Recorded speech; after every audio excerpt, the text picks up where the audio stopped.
Good morning, everybody. Greg McPherson.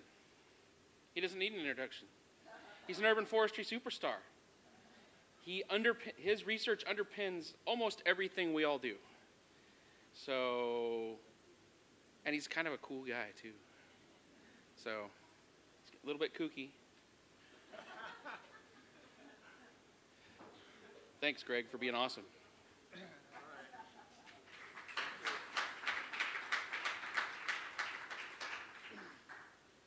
All right, well, thank all of you for being here. Wondering if you could join me in the tree cheer to kind of get this event going. I'd like everyone to stand up. I don't know if you're familiar with the tree cheer. So this is where you raise your arms, you shake your hands as if they're the leaves of the tree, and you go tree. So, tree! Tree! Tree! All right. Oh, I needed that. So, my message today is pretty simple. The trees in our cities are the crown jewels of our communities that make them sparkle. They are under attack from people, from pests, from drought, from climate change. And what are we going to do about it? It's time to act. We can no longer afford not to act. So, basically, that's my talk. I'll describe the state of California's urban forests. There are two studies, one that's been published on street trees, another on all the trees in the urban forest. The latter has not been published, so its results are preliminary. We'll talk about the problem, which is, on the one hand, this incredibly valuable resource that's surprisingly fragile, and the fact that it's really unrecognized and underinvested in. And I'm going to try to talk about a few solutions and then conclude with some lessons learned from other efforts. So to begin with, I have one slide on the methods because it gets pretty boring, but basically we conducted this assessment, and this was with the folks at UC Davis, funded by CAL FIRE. We had plot data, 682 U4 plots and urban FIA plots, about 1,400 plots in total. We measured 400 trees in these plots. We had 49 street tree inventories with almost 1 million trees in those inventories, and then 212 urban tree canopy that was mapped at 1 meter scale resolution using this NAPE imagery for all of the urban areas in California. So that's an incredible resource. And then also a land use map that divided each of the parcels in all of the urban areas into one of 6 land uses. There are 6 climate zones in California, and the map shows the climate zones as well as the location of the plots and the street tree inventories. And we developed transfer functions then that allowed us to scale up from the individual plots to the land use and the climate zone, and then statewide. So we'll get into the results. The numbers of trees have gone up from about 6 million to 9.1 million. The 6 million in the 2003 survey that was referred to yesterday by Jeff Reimer. The density of trees have gone down about 30%, from 105 to 75 trees per linear mile of street. And there's ample room for planting of new trees, about 16 million vacant tree sites.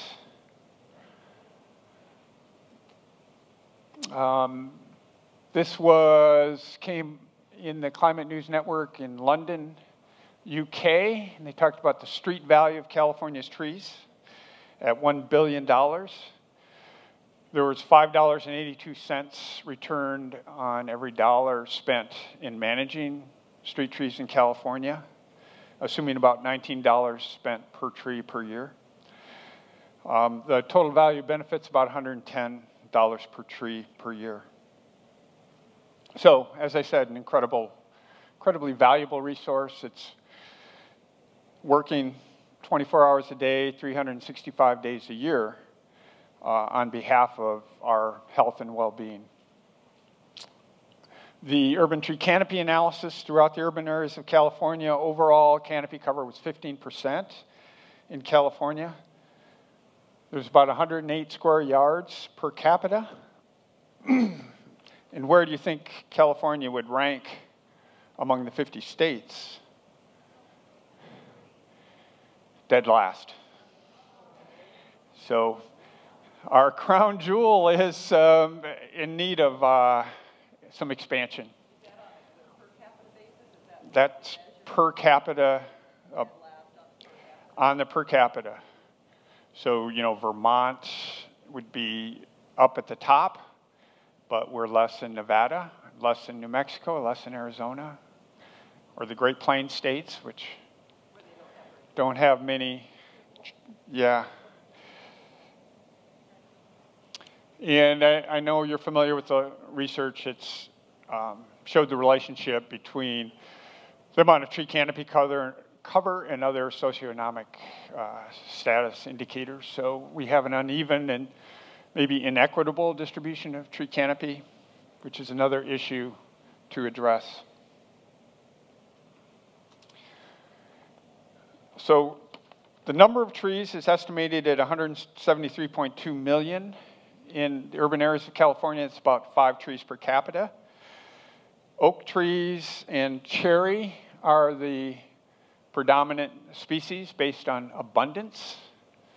And there's kind of a general rule that you don't want a single genus to be over 20% of the population. So you can see we may be over-relying on oak. Part of that is because it's a native in many, in many cities, and cherry being second. And so many of the species that are predominant are vulnerable to pests and drought. And the population, however, is pretty youthful. So we have a lot of smaller diameter trees, which is good because those replace the trees that die, and also younger trees are more vulnerable to mortality. It would indicate that we're going to need to spend more money on pruning and training those young trees so that it will save money later if they have the right structure.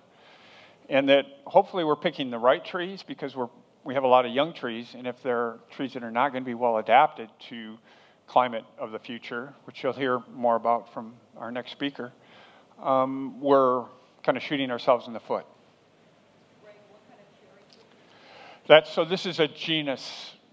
So it would be, you know, everything from Prunus cercifera, Prunus avium, all different types of cherries. Yeah. So then, when we consider all the trees, I mentioned $1 billion of annual benefits for the street trees. The asset value of all of the trees in California is $181 billion. So if you think of that as kind of an infrastructure asset, its value, $80.3 billion in year in services, about $48 per tree. And I'm not going to spend a lot of time going into these, but on an annual basis, $7.2 billion in property values, which is about 3.6% of the total assessed value of property in California. So that's a substantial, I guess, asset or contribution to property value, I think you could say. $548 million in energy savings, which is equivalent to the air conditioning used by 180,000 homes. The 8.5 million metric tons removed per year is equivalent to the emissions from 1.8 million cars, like taking almost 2 million cars off the road every year.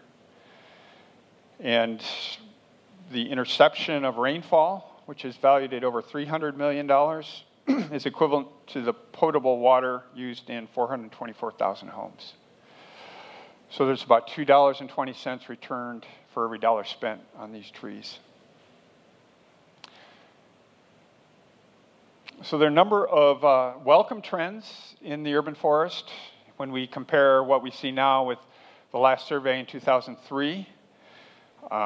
Increased money for planting from about $1 million in 1999 to 15 to 30 million, hopefully, this year, coming up. Increased number of members of California Relief. That's gone up from about 63 in 1999 to 90.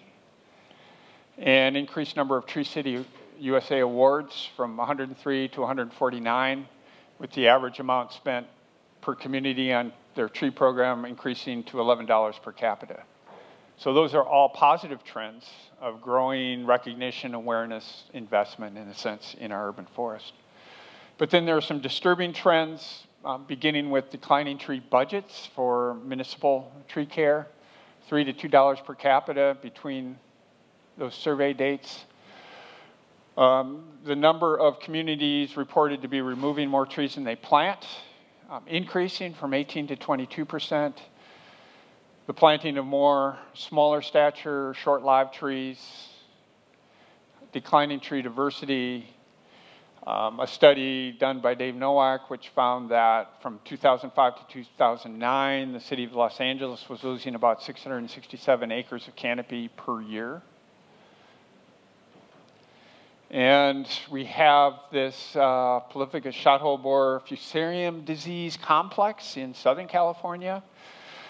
I think there are 74 taxon susceptible to this complex from the inventory, from the plot data. And that accounts for about 38% of all of the trees, or 26.8 million trees. If all of those trees were to have to be removed and replaced, it would cost about $36 billion. So that's a serious threat, and you're going to hear more about that in the panel. So the problem then is this disconnect that we have between an incredibly valuable and fragile resource that's under attack, threatened by people, pests, disease, climate change, drought, and underinvestment in its management. Most managers have to face the fact, and most elected officials have to face the fact that trees are a cost center. No one is paying the tree to clean the air, to shade the park bench, to intercept rainfall. So, but they require money to maintain and to plant. Managers are incredibly busy just dealing with the crisis of the moment, and they don't have time to really think about it and plan for it like they would like to. And there's no single prescription that works for every community, because every place is different, different people, different environments, different trees. So that's another challenge. I'm going to talk about a few possible solutions. One would be increased revenue. Another, connect with green infrastructure and resilience planning. And then finally, manage for what? Define what a resilient urban forest looks like. Because unless we have a vision of where we want to go, it's hard to plan the path to get there. All right, so the first one is increased revenues, and really the question is, how do we spend the dollars we have smarter? How do we do more with less? And one way is to leverage technology and the social media. There's a couple good examples of that right here in LA with the Caltech, Dr. Perona using the Google imagery, Street View, and aerial views to inventory trees with 80% accuracy. Just flip a switch, Pasadena, all of the street trees identified, presto, using visual recognition, pattern recognition software they've developed. Another would be drones that can identify diseased areas, map the distribution of pests, spread of pests and disease, trees likely to fail, and so on. So that's a technology that we can leverage maybe to save money and to do a better job. Another is selling certified carbon credits in the voluntary market. As you know, we have Urban Forest Carbon Protocol, but it's for the compliance market, and it's extremely rigorous and almost too difficult and time-consuming and expensive. But the voluntary market is a different effort, so we're working on developing a protocol and a registry that would make it economically feasible to generate revenue from selling these credits. And along with that is the possibility of bundling co-benefits into what's called a charismatic carbon credit, because it's kind of at a premium, because it's also, in a sense, selling the other functions like stormwater runoff management, reducing BVOCs that are the precursor of ozone, and providing energy savings. So it's an opportunity to incorporate other utilities in this that have an interest in promoting their agenda, which is a better environment, and paying for the trees, sustaining the trees to do that. The second idea has to do with connecting to the communities that are involved in green infrastructure and resilience planning. And I think a lot of times we don't have time to think strategically, so if we can connect with them, that might provide an opportunity to do that. Urban areas are most at risk. Heat waves, air pollution, extreme weather events, you can hear more about those. But I think the nexus is urban tree canopy, urban heat islands, and water management. And we think of urban forests as green infrastructure, but really we should be thinking of them as building resilience. And the way they build resilience is through the process of creating an urban forest. So it's, in a sense, inoculating against the risks, the political risks. So by embedding the urban forest deeply in the community and making it a community grassroots activity, it inoculates it against the risk associated with mayors and elected officials who come and go. It's more deeply embedded and will have a longer life. And it creates the community cohesion. And then we talked about youth education and jobs and crime reduction and all those other benefits that are important to resilience. So urban forests build resilience. So finally, what are we managing for? Are we creating a legacy that will create a nightmare for those who follow us, or a legacy that we're going to be proud of in the future? How do we do it better? And how much do we save by doing it better? So I think what we need are best management practices for resilient urban forests. And to me, they need to embrace the diversity in our communities, diversity of our places, and they need to have a consensus approach, a bottom-up, not a top-down approach. And we also need metrics then for assessing how our programs are advancing and how successful they are, so we can learn. All right, so there's 3 traits of a resilient urban forest.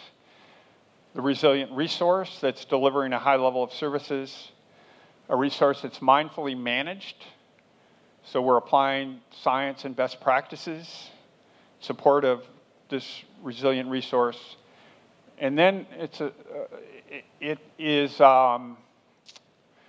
really made possible through the civic connections that underlie it, and it's embedded in tree literacy and activism in all aspects of civic life. So I'm going to just say a little bit about what each of these might look like. First of all, in terms of a resilient resource, from abundance of trees, we're looking at having our urban tree canopy targets sustained in fully stocked streets and parks.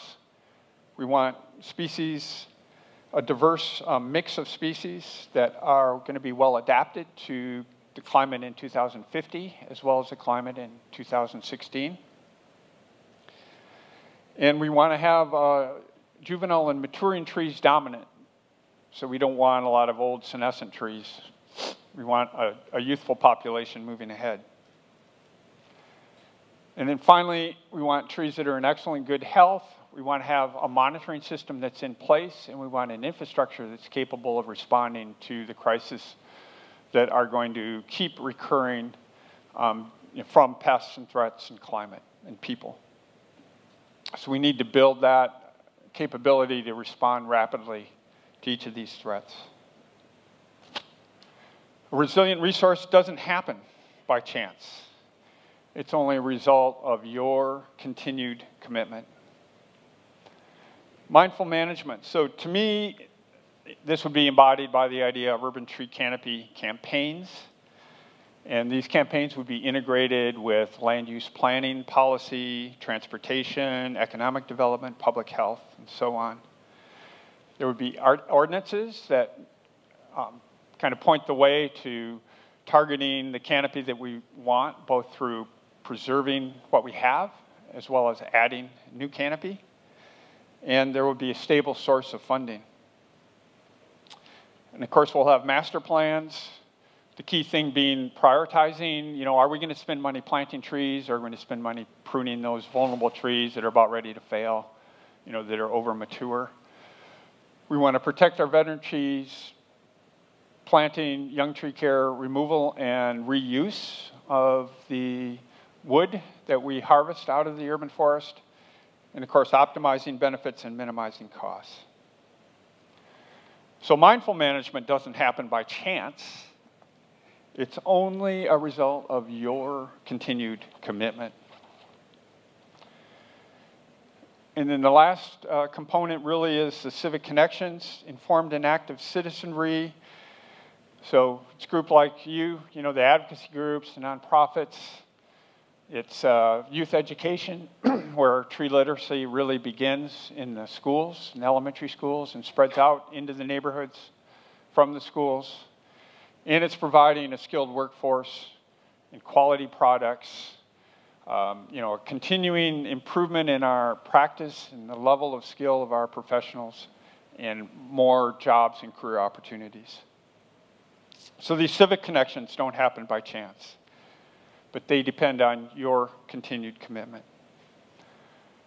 So I'm going to finish with some lessons learned from two different types of studies, a tree planting initiative study where Robert Young and I looked at 9 of the 12 largest cities that were pledged, the mayors had pledged to plant 20 million trees. And then Ray Trethway and the Sacramento Tree Foundation hosted a Sacramento Green Print workshop a few years back. So, what can we learn from these types of initiatives and larger scale efforts to promote urban forestry? So I'll begin with the Green Print lessons learned. And a couple of the important ones: engage public officials. So this really involves, developing credibility with those public officials through the partnerships that you have created. And, the more you can incorporate the work with research and scientists, I think that adds credibility in terms of the planning of the program. Using the board of directors to bridge to key groups. And, of course, celebrating your volunteers, because they're the engine that makes it all happen. Another set of findings were that it's important to be a leader, to take risks. The benefits will come. To be visible, tell your story, and use symbols to inspire progress and to mark your progress. And this is one of my favorite, the tree cookie, I guess we call it. And they have a management of public trees, community partnerships, and policy and ordinances. So, for example, management, you may start with, and then there are the tree rings. And so as you move outward, you move to a higher level of complexity and attainment. So you may start with a sample inventory and move to full inventory, and then a management plan, and then ordinances as you move outward along the tree rings.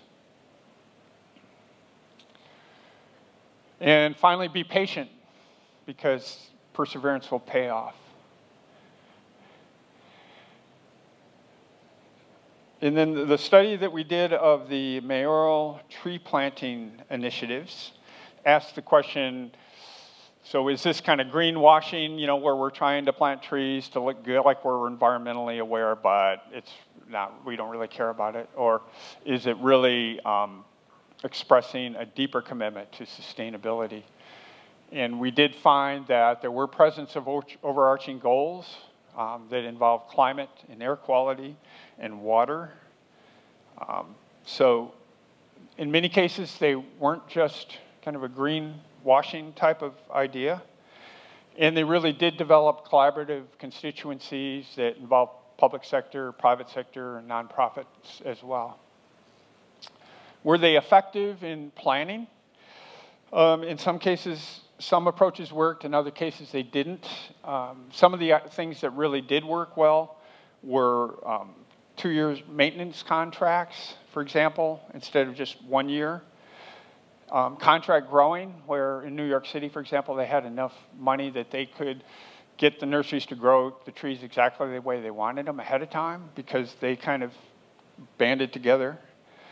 And then they were able to move stewardship dollars from the general fund, which was kind of at the vagaries of the local politician at the time, to the capital fund for tree procurement. So the stewardship became part of the tree procurement contracts, and that made sure that there was money there to take care of the trees. And science-based planning was also effective. Were they mainstreamed? And so that was kind of the key question: to what extent are these mayoral initiatives institutionalized, deeply embedded enough to survive after the mayor goes? And so LA is kind of a classic example, where Villaraigosa, Mayor Villaraigosa, began this program in 2006. It's rebranded, and Mayor Garcetti's city plants. So, but it's still alive and well in the LA Center as an expression of that. It has survived. New York City is another example of one that has survived, but Denver, Houston, Seattle have not fared as well in that regard. So for mayors or executive officials, some of the goals were set, or some of the BMPs were set realistic goals. So maybe instead of 1 million trees, you have a canopy cover goal, so you don't get pilloried for not planting 1 million trees, even though you planted 400,000, and they've done really well. Champion the tree planting initiatives, so it's important that you're out front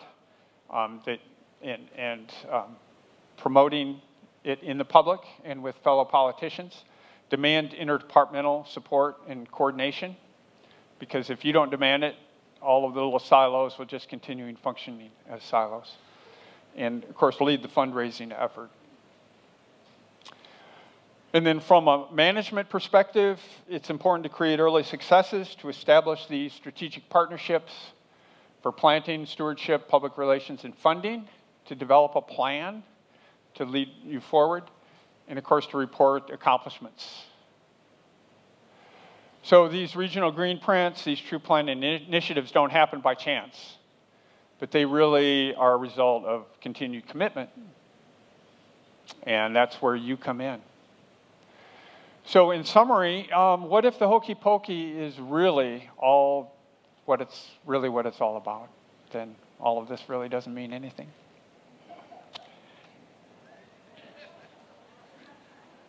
Yeah, we're just whistling in the wind. So in summary then, I think trees are priceless. Would you agree? Yeah, you agree with that? I think our urban forests are sparse and fragile. And what's taken generations to be created can be lost in just a few years if we do nothing. And they certainly are threatened, and you'll hear more about that. They don't happen by chance.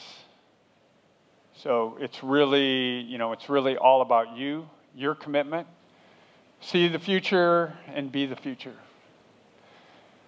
And continue your commitment. And then my, I guess, final summary is that we need more tree houses in our urban forests. We need to tell the stories. So my story is I gave a talk like this, Tree Foundation, and I talked about the benefits of trees, and then I talked about tree houses and how you get a visceral connection with a tree when you're up in a tree house and you can smell the foliage and feel the wind and see out. And after that talk, all these people came up to me and started telling me about their treehouse stories. And when they built their tree houses, you know, their family was away and they came home and their daughters loved playing in the tree houses and so on and so forth. So I think people have stories about trees. People connect with trees in a very deep level. And those stories are inspiring and they're human and they're, I think we need to get those stories and get those stories out. So this is my kind of final story. Trees in front of my home is a word. A tree in my street, trees in my street are a sentence. The trees in my neighborhood are a paragraph. And all the trees in my community tell a story. And that's a story about our connection with nature. It's a story about the great trees of our past and the great people of our past that made them possible. And that story is one that is continuing to be written, and you are the authors of the next chapter of that story. And that story will continue to reveal the connection between my tree and my forest. So, thank you very much.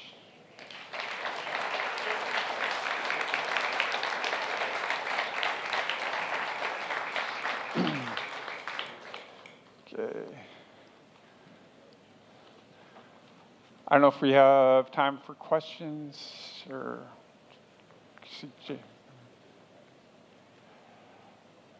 Catherine, while we're getting ready. Here. Katie actually brought it up, but it's... Hold on. Go record it. All right. Thank you. Thank you, Greg. Haiti brought it up, but it's an intriguing question. How do you correct or account for density of population when you talk about trees per capita? So that's just taking the number of trees and then the population in the urban areas. So you know, as Haiti pointed out, in California we have often higher densities than in some rural towns. We do. Very true. Very true. So, you know, there might be 5 trees for 2 people, whether we have, you know, there, and we have 100 trees for, you know, 50 people. You know what I mean? Exactly. So we live in more compact communities. There's more impervious space, you know, around where in our cities probably, because they're denser. And so there's less opportunity for planting.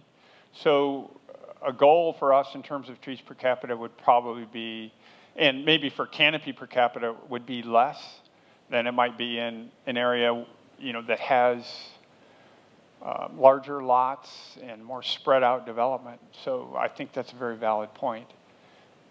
And so I think the fact that we're 50th in terms of canopy per capita is surprising to me. That was surprising. And maybe I, as a researcher, need to look at, you know, look at it in more detail and think about, you know, what really is a reasonable canopy per capita for us to get to, given just what you said. I mean, I think that's really a good question. But I never really thought that I was in a paucity of tree cities, you know? I mean, you don't get that feeling, but relatively speaking, there's less canopy in California communities per capita. So, yeah, Lee? I think we're going to have to... Okay. We're going to have to wrap it up to stay on schedule.